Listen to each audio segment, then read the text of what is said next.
Hi everybody, the Krazz back at Fusion 3.5. We're on the Sunday afternoon show, and I'm sitting with my partner in crime, Shaun Geraghty from the Prog Mill. Hi, yeah, Shaun from the Prog Mill at Progzilla Radio, and we're sitting here with Joe Cairney from Comedy of Errors, who's just done a fantastic set here at Fusion 3.5. Thanks very much, thank you. Yeah, and I'm happy to say thanks to Shaun. I met you, saw you the first time down in Chepstow, Wales at Summer's End, and here you are again here. Yeah. And I'm starting to find out there's a really underground prog world here in England. It's actually really good. I think more so in England rather than Scotland. There's kind of very few bands in Scotland that are progressive.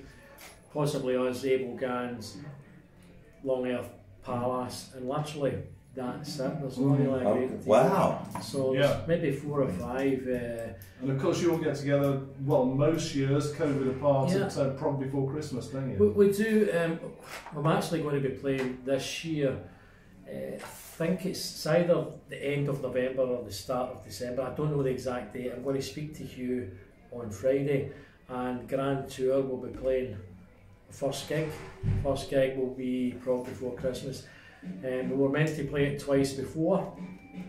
The first time, Hugh, the keyboard player, putting stuff out in the bin, tripped over a cat, broke his fingers. Oh, no. So Comedy of Errors filled in for that gig. Yeah.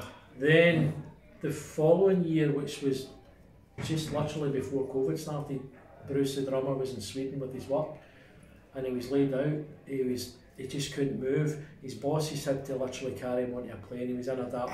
And I said to him, I said, you probably had COVID, because it was the January after that. Yes, it was in December. So we had to cancel again. Yeah. Jesus. But we're coming out of that stage at least now. What are you doing going forward? We have recorded the new album. Is going to be called Time Machine.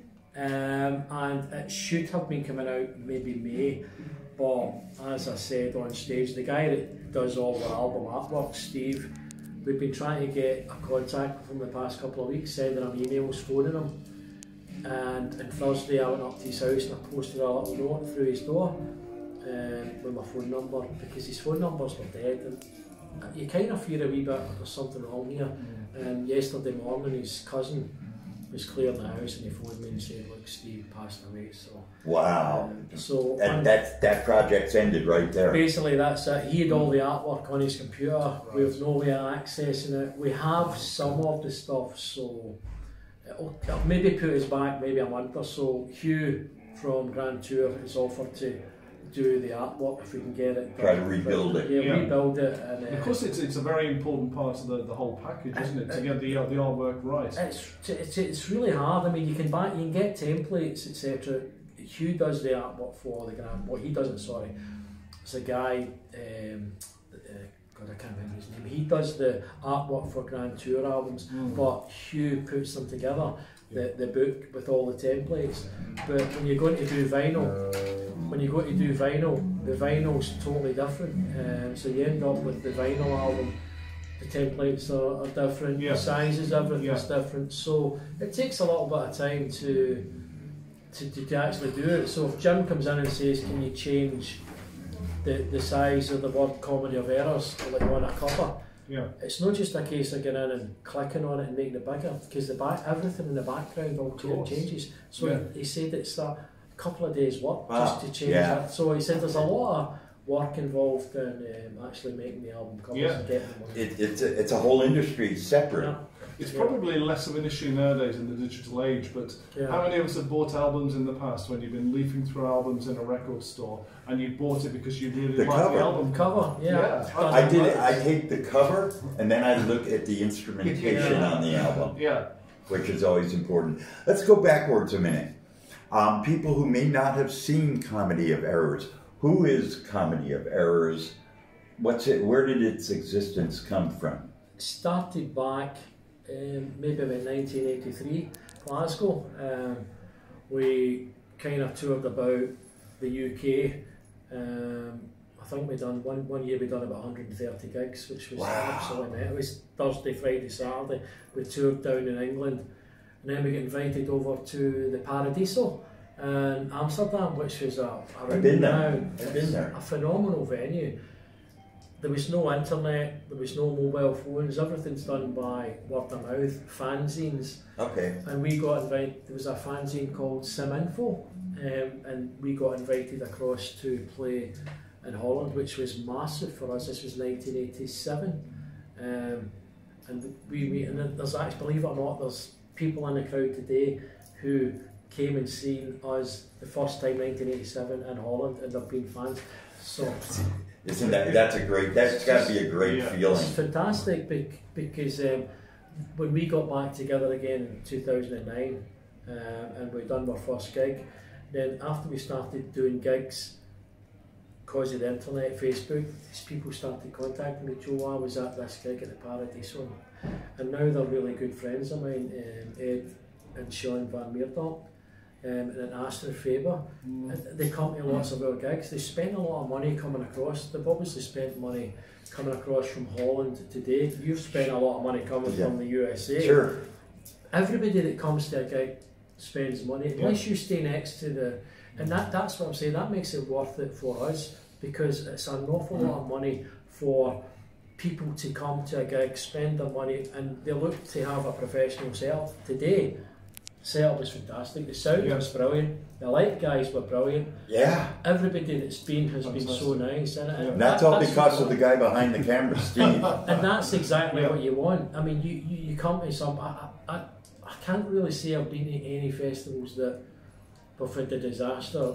Possibly one of the Prog Before Christmas, where the guys in Abel Gans had decided to use all an earpiece, but they'd never tried it out before, and it kind of was a bit, it wasn't a disaster, but what happened was we had to cut 4 songs off our set, the other guys had to cut, and it wasn't the guys' fault. They just, you would sit and think, that's the only time I think I've ever, and my apologies to Abel Gans, because the guys are good friends of ours, the guys are really good friends, great band, great musicians. But you're right, it's like a family that kind of is moving around the country, and they all get together at certain points on this moving wheel, which is Fusion 3.5, for example. I mean, here we are seeing people that we only see once, maybe twice a year, sometimes every few years. I was going to say to you as well, Joe, I know that you've been able to play quite a few gigs, especially down here in England more recently. But in more recent years, there's been a rise of events like this, like Fusion, like Summer's End. Now we've had Prog for Pitt, there's been Prog in the Forest, was it, in London, 1 or 2 different ones. Has that made it a lot easier for bands like Comedy of Errors to do gigs rather than having to arrange your own gig or hire the venue yourself? That's 100%, because you've got a ready-made audience. They're coming to see... They're hungry for music, and you got to be on your A game, or you got to try to be on your A game. You can't show up. You push for gigs, because of Steve. People get to know us because of Steve and Lamb, etc. They got to know. We played there. The first gig John, the bass player, ever played with us was Somerset, and that was the first time we played it. Then people, organisers like Steve, guys like yourself, then get to know the music. Oh, this band's actually quite good, I've never heard them before. And we pushed to get to play festivals like Rozfest in America. I mean, we kept asking, and eventually the guy that now runs it, Blake Carpenter, I think it is, he took over from George. Blake was instrumental. He was one of the guys that wanted to get us across, and to sit and say we got to play a festival in America was phenomenal. And then the following year we got to play in Canada, and then we got to play Lorelei, then we got to play in Italy, and it just kind of snowballed, and you kind of build up a little bit of a kind of audience that maybe never heard you before, and then they said, I really loved your music, and they still sell. We come down here expecting not to sell anything, because we think quite a lot of people here, we know a lot of people here, they know us, they come and see the band, but they're coming to see the other bands, the festivals, not just us, but they are so good. I mean, there's a guy who came in and bought, I've already got this album, I bought another 3 from a pal and somebody else. So and people that have just the first time I've seen you only heard about you last week because they went on to Steve's site and they went, I've looked you up, I really like your stuff, and that makes it worthwhile for us because it's because if it wasn't for the fans, I've turned on a good American audience to your music because it just fits in so well to what we do at Progzilla, and I'm looking forward to you coming to the States because I will travel anywhere in the continental United States or do Hawaii. I'll come to Hawaii to see you. I would absolutely travel to come see you. Your show was incredible tonight. Thank you. Yes, you guys were lucky to see a very good show from Joe Cairney tonight. Thank you. I really enjoyed it, and again, because Steve's put the work in and he actually put it out live on stream, that makes a big difference now because, as I said, not everybody can travel. There's people maybe that can't go to like a standing concert, can't because there's no disabled. So that's great for them. One thing that's grown out of the pandemic is live streaming. And at first you're going to go, well, it's going to compete with my door, but it really doesn't. And it gives you wide dispersion of the product. So the new album is out, just remind us again. Time Machine. Yeah, and that's obviously once you got the artwork sorted, so it's going to be what, sometime maybe summer? We thought we originally it was going to be out in May, but we're maybe thinking June. June, July. The follow-up album, which I actually spoke to Brian earlier and I told him the name. He got an exclusive on it. So the album that came out at the end of the year will be called Threnody for a Dead Queen. Wow. It's a kind of weird name. Yeah, it's a kind of weird name. How can people order that? Your website. Tell everybody your website, and for the 3 people who have vinyl music that are watching, is it going to be on vinyl? This album, Chris Topham we've already got Chris from Plain Groovy. Yeah, so it's already it will be out in vinyl.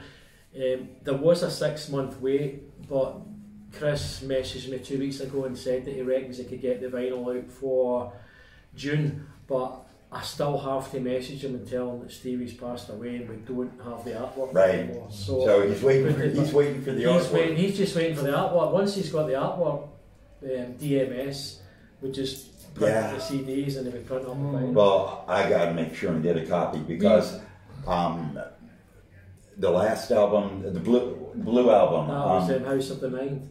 No. Fanfare and Fantasy. Fanfare and Fantasy is a great album. I've heard the other stuff, and that's still my favorite. I don't know why. Maybe it came together, right time, right place. And I'm not going to. I have to wait for the next vinyl edition to hear something. It's quite hard. I mean, I've got. If you listen to the Spirit album is very personal to Jim. I can't really go into details. I'll tell you once we're offline, but it's a personal album. But it's a 44-minute song basically. Just it's one track. But for obvious for downloads we had to split it into 10 different because we couldn't give it away for 99 pence.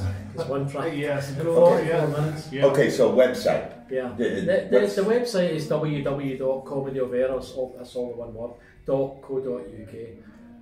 We've got a Facebook page, Twitter. I took the Twitter page down because I don't like Twitter, and we weren't getting anything.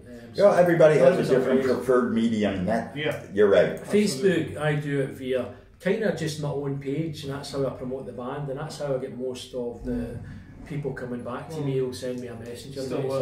So just go to the search bar of Facebook and put in Comedy of Errors. And it'll come up like the page. Be able to chat. You might get a Shakespeare page coming up. It's a Shakespeare, but it's definitely there. And are the 2 albums linked? Were they written at the same time? Was there ever thought of doing it as a double album, or were they always intended to be 2 separate entities?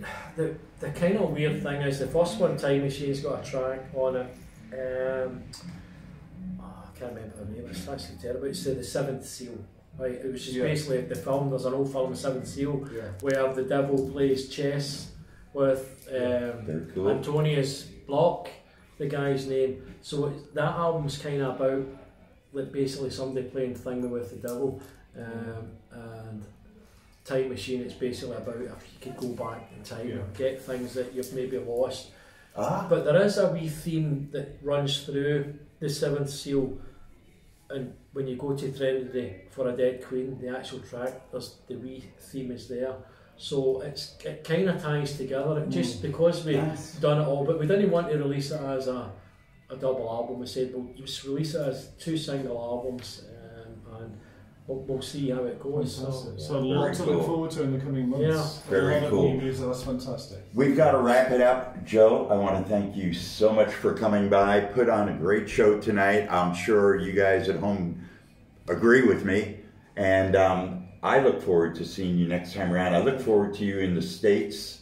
Yeah. Shaun, you want to add anything? Absolutely, another fantastic show. Second time I've seen you guys, and you're just amazing. Thank you so much. Wherever Comedy Bearers are playing, make sure you get out there and see them. Thanks very much. I really appreciate your very, very kind comments. And again, and thanks to Steve. I mean, if it wasn't for Steve sorting the Fusion Festival out with his good lady, this wouldn't have happened. I said, and it makes We're a family. Yeah. There's a little community running around here.